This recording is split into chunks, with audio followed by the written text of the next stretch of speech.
My dear student, आज आप लोग का फिर से शिक्षा विकल्प चैनल पर स्वागत है। जैसा कि मैं बता देना चाहता हूं कि आज का जो लेक्चर होने वाला है क्लास 12th के फिजिक्स का होने वाला है, पार्ट नंबर 3 है। इसमें आप लोग को क्वेश्चन बताया जाएगा, इसका सॉल्यूशन बताया जाएगा। इसलिए आप लोग नए लोग जो लोग भी आए चैनल को सब्सक्राइब करके वीडियो को लाइक कर दीजिए, और जो लोग भी पहले से भी चैनल को पा गए हैं, देख रहे हैं, वो लोग वीडियो को लाइक करके कंटिन्यू बने रहिए, जिससे आप लोग को बहुत अच्छे से समझा जाए। लेकिन मैं आपसे बता देना चाहता हूं, यदि आप लोग का इसी प्रकार से प्यार दुलार मिलता रहेगा तो जो मेरा सीरीज चला हुआ है इसको पूरा एंड तक चलता रहेगा। इसमें कोई भी किसी भी प्रकार से इसको छोड़ा नहीं जाएगा। तो चलते हैं हम बिना टाइम को लॉस किए क्वेश्चन का शुरुआत करते हैं। स्क्रीन पर देखिए जो क्वेश्चन है, कह रहा है कि 4 बिंदु आवेश क्यू ए है। क्यू ए बराबर 2 माइक्रोकूलाम है, क्यू बी बराबर -5 माइक्रोकूलाम है, क्यू सी बराबर 2 माइक्रोकूलाम है, और क्यू ओ बराबर जो है -5 माइक्रोकूलाम है। डी बराबर है -5 माइक्रोकूलाम है। 10 सेंटीमीटर भुजा के किसी वर्ग ABCD के शीर्षों पर अवस्थित है। वर्ग के केंद्र पर 1 माइक्रोकूलाम का आवेश है। तो इसमें कहने का मतलब यह है कि देखिए एक वर्ग है, क्या है आपका वर्ग है,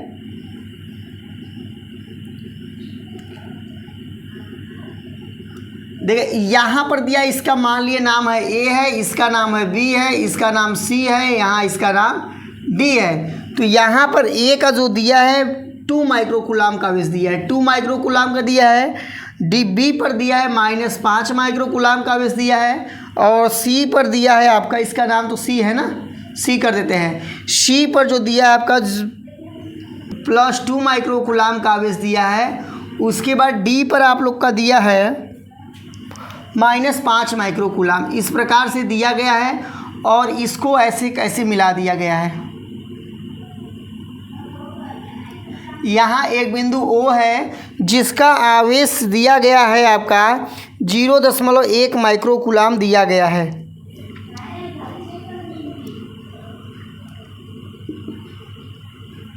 देखिए इसका आंसर बहुत एकदम आसान होने वाला। सबसे पहले आप लोग को पता होना चाहिए कि इसके सॉल्यूशन बता सकते हैं। ए बी की लंबाई भी 10 दिया है, भी बता देते हैं। ए बी की लंबाई क्या दिया है, 10 दिया है। तो यानी ए बी बराबर बी सी बराबर सी डी बराबर ए डी बराबर जो आपका आएगा 10 सेंटीमीटर आएगा।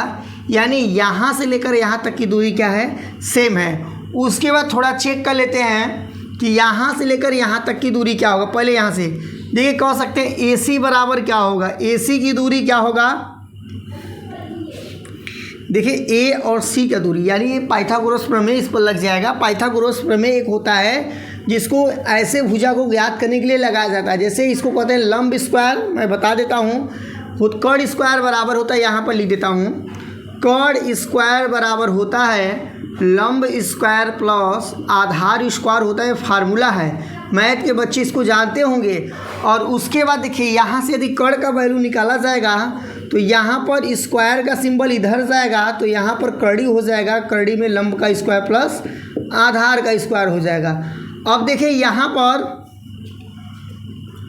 यदि यहीं निकाल के डायरेक्ट तब रख देता हूँ, देखिए यहीं पर मैं इसको निकाल देता हूँ। लंब का वैल्यू है 10 का स्क्वायर हो गया, यहाँ पर फिर 10 था, आधार भी था, यानी एक लंब का काम कर रहा है, आधार काम कर रहा है, 10 स्क्वायर हो गया। यानी यहाँ पर 10 का स्क्वायर 100 हो जाएगा, यहाँ 10 का स्क्वायर 100 हो जाएगा। तो यहाँ पर जो होगा कर्डी में 200 हो जाएगा। और जब कर्डी में 200 का जब गुणनखंड किया जाएगा तो यहाँ पर आपका बन जाएगा 2 × 10 × 10 हो जाएगा। यानी यहाँ से 10 बाहर निकलेगा, इसका आंसर आएगा 10 कर्डी में 2। यानी यहाँ से लेकर यहाँ तक की जो लंबाई है आपका आएगा 10 कर्डी में 2 आएगा। ठीक है, यहाँ से लेकर या AC की लंबाई या तो कहिए BD की लंबाई जो आएगा आपका 10 कर्डी में 2 आएगा। यदि मैं यहाँ से पूछूं, मतलब इस यहाँ से लेकर यहाँ तक की लंबाई कितना आ गया, 10 कर्डी में 2 आ गया। यहाँ से लेकर यहाँ तक की जो लंबाई आएगा आपका आधा होगा, यानी 10 का आधा 5 कर्डी में 3 कर दिए, इतना होगा। ठीक है, थोड़ा अब ध्यान दीजिए। अब इस पर करा कितने न्यूटन का बल लगेगा। देखिए एक बिंदु आवेश यहाँ पर रखा गया, एक बिंदु आवेश यहाँ पर रखा गया है, तो ए अपने तरफ खींचने का प्रयास करेगा, लेकिन जितना ये उधर खींचेगा ए उतना इधर खींच देगा। संतुलन दूरी पर है ना, मतलब बैलेंस के रूप में है। अब इधर से देखिए जितना ए बल लगाएगा उधर से इतना बल लगा देगा। यानी ऐसे कंडीशन में जो बल होगा, जो आकर्षण बल होगा, तो आप लोग बता देंगे आकर्षण बल क्या होगा आपका, शून्य होगा। आकर्षण बल शून्य होगा, मतलब जो भी बल लग रहा था वो आपका शून्य हो जाएगा। या आकर्षण बल है चाहे प्रतिकर्षण बल, जो भी होगा वो आपका क्या होगा, शून्य होगा। यही इसका आंसर है, बाकी इसमें कुछ करना नहीं है, बस सिंपल सा है। अभी स्क्रीन पर 1.8 का क्वेश्चन है, यानी 8वां क्वेश्चन है। इसमें कह रहा है 7वां भी थ्योरी है, थ्योरी को आप लोग नोट कर लीजिएगा, लेकिन यहाँ न्यूमेरिकल चला रहा हूँ। दो बिंदु आवेश क्यू ए है, मतलब दो बिंदु आवेश है, जिसका एक का नाम है क्यू ए नाम है, जिसका वैल्यू दिया गया है 3 माइक्रोकूलाम दिया गया है, और एक क्यू बी है जिसका आवेश जो है -3 माइक्रोकूलाम दिया गया है। निर्वात में एक दूसरे से 20 सेंटीमीटर की दूरी पर हैं। निर्वात में एक दूसरे से 20 सेंटीमीटर की दूरी पर हैं। तो ठीक है, दोनों आवेशों को मिलाने वाली रेखा ए बी के मध्य बिंदु ओ पर वैद्युत क्षेत्र कितना है, ये पूछा है। दूसरा कह रहा है यदि 1.5 × 10⁻⁻ कूलाम परिमाण का कोई ऋणात्मक परीक्षण आवेश इस बिंदु पर रखा जाए तो यह परीक्षण आवेश कितने बल का अनुभव करेगा, ये हमें निकालना है। तो देखिए स्क्रीन पर आप लोग क्वेश्चन देख चुके होंगे। यहाँ पर देखिए सबसे पहले मैं यहाँ पर एक ऐसे खींच देता हूँ, इस बिंदु का नाम रख दूंगा ए और इसका नाम रख दूंगा बी रख दूंगा। तो यहाँ से लेकर यहाँ तक की जो दूरी है 20 सेंटीमीटर दिया गया है, और यहाँ पर जो ए है आपका माइक्रोकूलाम में दिया गया है 3 माइक्रोकूलाम का आवेश है, और यहाँ पर आपका दिया गया है -3 माइक्रोकूलाम का आवेश है। ठीक है, इतना हो गया। अब यहाँ पर बीच में एक बिंदु वो है, इसी पर हमें विद्युत क्षेत्र की तीव्रता निकालना है, और हम लोग विद्युत क्षेत्र की तीव्रता में पढ़ चुके थे। तो यहाँ पर जो होता है E बराबर होता है 1/4πε0 Q/r² होता है। यहाँ पर देखिए, यहाँ पर Q1 चला दिए, यहाँ पर E1 चला दिए। ऐसा क्यों चलाएं, क्योंकि यहाँ पर पूछ रहे हैं वैद्युत क्षेत्र की तीव्रता, तो एक बार यहाँ से गणना कर देंगे इसके साथ, और एक बार यहाँ से गणना कर देंगे। उसके बाद देखिए जब हम E1 का वैल्यू निकालेंगे तो 1/4πε0 को 1/4πε0 ही लिख देते हैं। अब देखिए Q1 का जो वैल्यू है 3 × 10⁻⁻6 लिख देते हैं। ये 3 × 10⁻⁻6 कहाँ से आ गया, 3 तो यहाँ दिया था, लेकिन यहाँ 10⁻⁻6 नहीं दिया था, लेकिन इसको हमने जब रखा ये आपका माइक्रो में, तो माइक्रो को बदल के आ गया। तो यहाँ पर R का वैल्यू जो है 10 है। R का वैल्यू क्या यूज करेंगे, 10 करेंगे, पता होना चाहिए। क्यों, क्योंकि यहाँ पर निकाल रहे हैं ना, यहाँ पर बिंदु O है, यहाँ पर निकाल रहे हैं, तो R का वैल्यू क्या होगा आपका 10 होगा।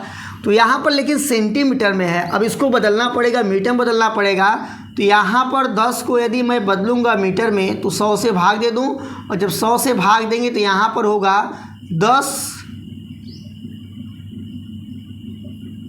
× 10⁻² हो जाएगा। यानी इसको भी सॉल्व करेंगे तो आपका हो जाएगा 1 × 10⁻⁻1 हो जाएगा। फिलहाल मैं इसी वैल्यू को यहाँ रख देता हूँ, 10 × 10⁻² लिख दिए। ठीक है, अब देखिए E1 का वैल्यू निकल रहा है, तो यहाँ से इस प्रकार से हो गया, इसका स्क्वायर कर दिए। ठीक है, इसको यदि हम लोग सॉल्व करना चाहते हैं तो इसको कुछ और कर सकते हैं, लेकिन फिलहाल मैं इतना ही छोड़ देता हूँ। अब देखिए E2 का वैल्यू निकालेंगे। जब E2 का वैल्यू निकलेगा इसके साथ निकलेगा, यानी जो 3 माइक्रोकूलाम है उसके साथ निकलेगा, तो यहाँ पर 1/4πε0 Q/Q2 लिख दे रहा हूँ /r² होगा। तो यहाँ पर 1/4πε ही रहेगा, और यहाँ पर Q2 का वैल्यू जो है 3 × 10⁻⁻6 लिख देता हूँ, और यहाँ पर r² का जो वैल्यू है वही वैल्यू होगा 10 × 10⁻² का होल स्क्वायर होगा।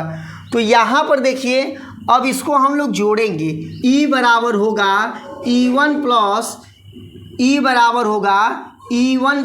E2 होगा। तो यहाँ पर इसको जोड़ा जाएगा, तो E1 का वैल्यू जरा देख के बताइए, 1/4πε0 है, और यहाँ से हम कॉमन लेंगे तो यहाँ पर आपका बचेगा 3 × 10⁻⁻6, और यहाँ पर जो है आपका नीचे बचा था 10 × 10⁻⁻2 बचा था।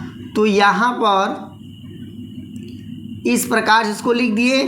फिर यहाँ पर लिख सकते हैं, यहाँ पर आपका बचा था 3 × 10 की पावर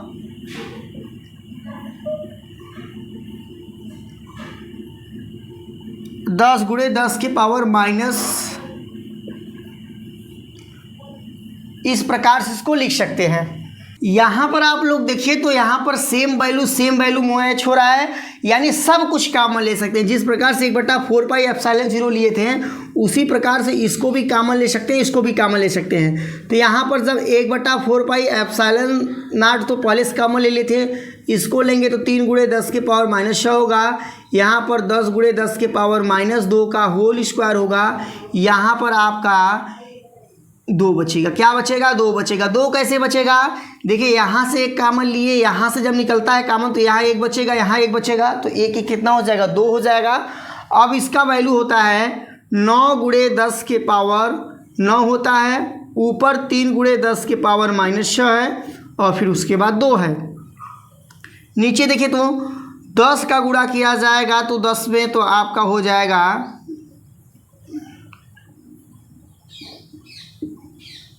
यहाँ देखिए 9 का गुणा 3 में करेंगे, 9 × 3 = 27 दूना 54 हो जाएगा। ठीक है। अब यहाँ पर देखिए 10 की पावर 9, 10 की पावर -6 है, तो यहाँ पर आपका घट के हो जाएगा 10 की पावर -3 क्या +3 हो जाएगा।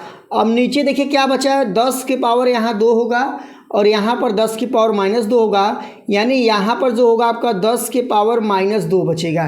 कैसे बचेगा? देखिए यहाँ 10 की पावर 1 है, यहाँ 10 की पावर 1 है, यानी 10 की पावर 2 है, और 10 की पावर 2 और -4 जब आपका घटेगा तो 10 की पावर -2 आएगा। अब यहाँ पर इसको ऊपर भेजेंगे तो 5.4 × 10 की पावर 5 हो जाएगा। ये जब माइनस से ऊपर जाता है तो क्या हो जाएगा? प्लस हो जाएगा, यानी 3 में 2 जुड़ जाएगा, 5 हो जाएगा। यहाँ पर देखिए भाई डेसिमल नहीं है, डेसिमल यहाँ पर है। जब डेसिमल को यहाँ लाएंगे तो यहाँ पर 5.4 × 10 की पावर 5 क्या -6 हो जाएगा। एक इसमें और बढ़ गया, और इसका मात्रक जो होता है E बराबर होता है F/कूलाम, यानी न्यूटन प्रति कूलाम इसका मात्रक हो जाएगा। तो यहाँ पर एक पहले का सॉल्यूशन हो गया। इसी में एक क्वेश्चन और पूछा है, क्वेश्चन नंबर B का जो सॉल्यूशन होगा ये अब उसी में बता दिया था, जो बिंदु O था उसी पर आवेश एक रखा गया था, जो कि आवेश था 1.5 × 10 की पावर -9 था। करा बताइए इसके कारण जो बल होगा कितना होगा? तो कहेंगे यार हम लोग फार्मूला पढ़े थे, E बराबर जो होता है F/Q होता है, यानी हमें यहीं से F का वैल्यू पूछा गया है। तो E का वैल्यू अभी हम जस्ट निकाले थे, 5.4 × 10 की पावर 6 निकाले थे, और यहाँ पर F ही लिख दिए। F का वैल्यू निकालना है। Q का वैल्यू देखिए दिया 1.5 × 10 की पावर -9 दिया है।